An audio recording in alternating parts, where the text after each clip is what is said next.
दुनिया का सबसे बड़ा लोकतंत्र।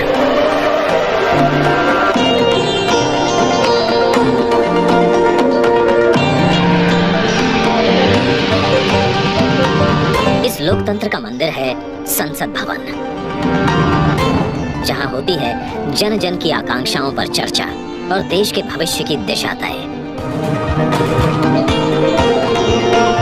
मौजूदा संसद भवन को बनाया गया था 100 साल पहले।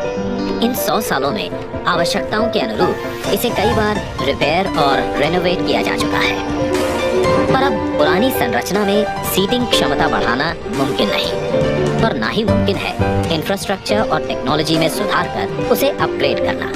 इसीलिए आज नया संसद भवन एक विकल्प नहीं, बल्कि 21वीं सदी के नए और आत्मनिर्भर भारत के लिए जरूरत बन गया है।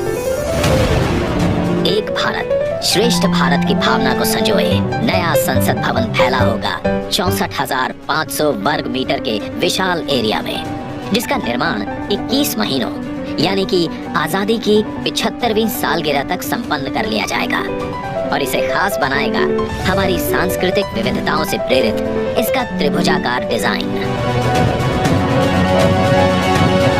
जिसे बेहतर स्पेस मैनेजमेंट के लिए भूकंपरोधी सिस्टम के मुताबिक Z और Z+ लेवल की सुरक्षा सुनिश्चित करने, इको फ्रेंडली ग्रीन कंस्ट्रक्शन से बिजली खपत को 30% तक कम करने और अगले 150 से ज्यादा सालों की जरूरतों पर खरा उतरने के लिए बनाया जाएगा। नए संसद भवन की कुल सीटिंग क्षमता पहले के मुकाबले 150% से भी अधिक होगी।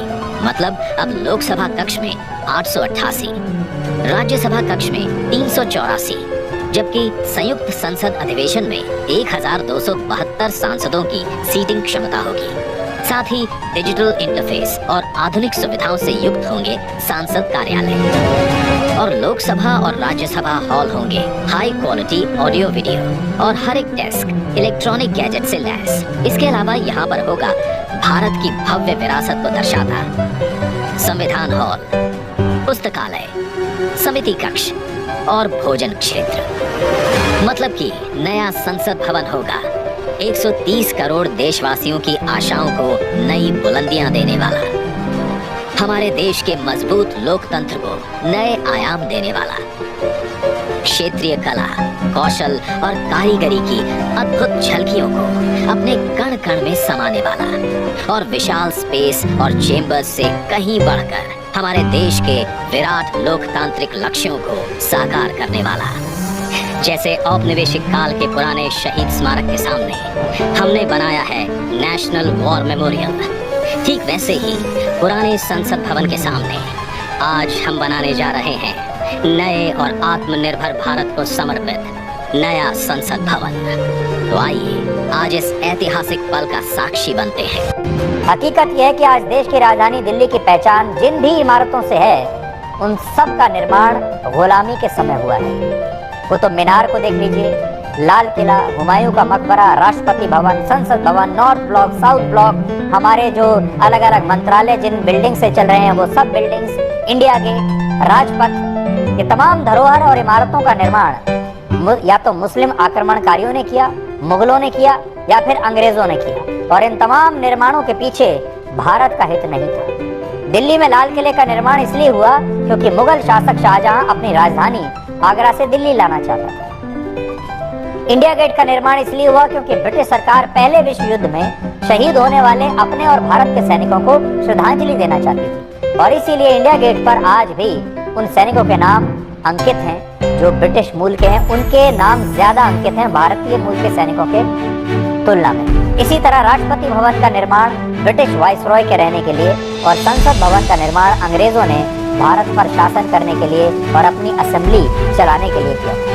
और 8 अप्रैल 1929 को क्रांतिकारी शहीद आजम भगत सिंह ने इसी संसद भवन में बम फेंककर एक धमाका किया था ताकि अंग्रेजी सरकार को भारत से भगाया जा सके। लेकिन जब भारत को आज़ादी मिली तो हमने इन्हीं इमारतों को अपना सच मान लिया, इन्हीं इमारतों पर गर्व करने लगे, इन्हीं इमारतों में रहने लगे, और आज यही इमारतें हमें अच्छी लगती हैं। अब हम इन्हें छोड़कर मेड इन इंडिया इमारतों में जाना ही नहीं चाहते। आज़ादी के 75 वर्षों के बाद आज जब सही मायनों में भारत का लोकतंत्र अपने पहले मेड इन इंडिया घर में प्रवेश करने वाला है, तब इसका हमारे ही देश के विपक्षी पार्टियां विरोध कर रही हैं। जबकि ये संसद भवन किसी एक पार्टी या एक नेता का नहीं है, ये देश के 142 करोड़ लोग और उनके द्वारा चुने गए सभी पार्टियों के सांसदों का प्रतिनिधित्व करेगा।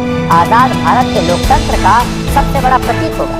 लेकिन इसके बावजूद इस पर कितनी राजनीति हो रही है, और ये राजनीति भी असल में मान्यवर अब इस प्रांगण में 12 संप्रदाय के 12 प्रतिनिधि गुरुओं के द्वारा सर्वधर्म प्रार्थना की जाएगी। ये प्रार्थनाएं हमारी साझी मानवता, परंपरा और आपसी सम्मान के महत्व के शक्तिशाली अनुस्मारक के रूप में काम करती है। ये वसुदैव कुटुंबकम को दर्शाती है। ये सांप्रदायिक या धार्मिक सीमाओं को पार करते हैं, उन सामान्य मूल्यों और आकांक्षाओं पर जोर देते हैं जो हमें एक राष्ट्र भारत के रूप में बांधते हैं। और आधीनों के पास आ रहे हैं माननीय प्रधानमंत्री अभी सिंगोल को, और सभी आधीनों को साष्टांग नमस्कार कर रहे हैं। लोकसभा के सदस्य हैं, उनके जीवन में भी एक कीर्तिमान रहेगा, क्योंकि यही एक कालखंड वाले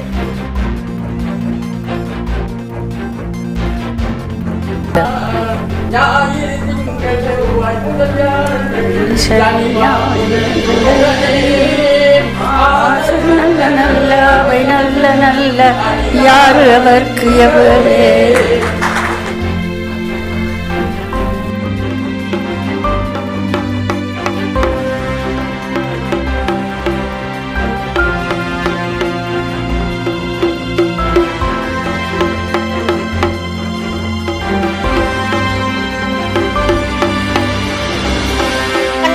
नमो लोकतमो चत्तारि शरणं भवजामि अनन्ते शरणं भवजामि सिद्धे शरणं। इसके उद्घाटन पर पूरे देश में त्योहार जैसा हर्ष है। मेरा के उद्घाटन के साथ ही एक नया सपना जो था प्रधानमंत्री नरेंद्र मोदी का, वो साकार हुआ।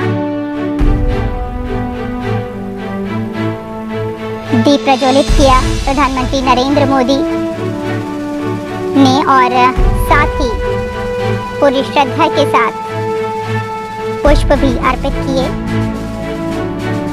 और इस वक्त जो एक तस्वीरें अब आप देख रहे हैं, थोड़ी ही देर पहले की हैं, जब प्रधानमंत्री नरेंद्र मोदी ने उद्घाटन किया था नए संसद भवन का, और कि देश के हर एक नागरिक को देख सके, जान सके, उनकी समस्याओं को पहचान सके। यहाँ सत्यमेव जयते का नारा स्लोगन नहीं, विश्वास हो। यहाँ अशोक चक्र का हाथी, घोड़ा, शेर और खम्बा लोगो नहीं, हमारा इतिहास हो। It is said that a parliament is to the nation what the soul is to the body. My sincerest prayers that the soul of democracy remains robust. Speaker आदरणीय श्री ओम बिरला जी, राज्यसभा के उपसभापति श्री हरिवंश जी, माननीय सांसदगण, सभी वरिष्ठ जनप्रतिनिधि,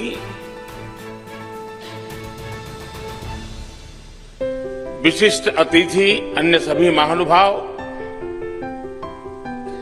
और मेरे प्यारे देशवासियों, आजादी के 75 वर्ष होने पर अमृत महोत्सव मना रहा है। इस अमृत महोत्सव में भारत के लोगों ने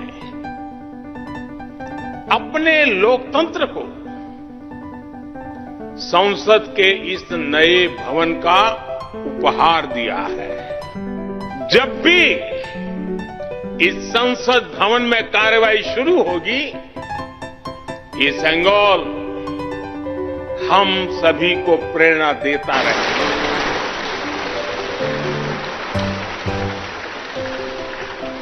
और इसलिए भारत के भविष्य को उज्जवल बनाने वाली इस कार्यस्थली को भी उतना ही नवीन होना चाहिए। 30,000 से ज्यादा नए पंचायत भवन भी बनाए हैं।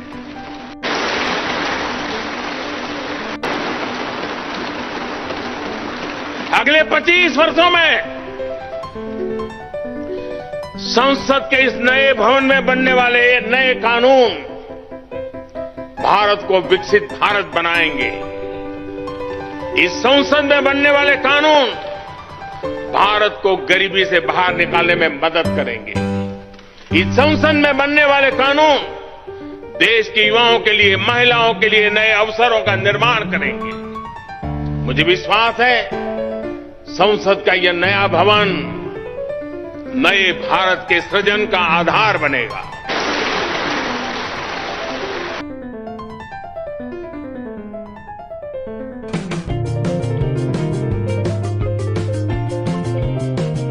को लाइक कर देना भाई, चैनल को सब्सक्राइब कर देना। बहुत मेहनत लगती है आपके लिए।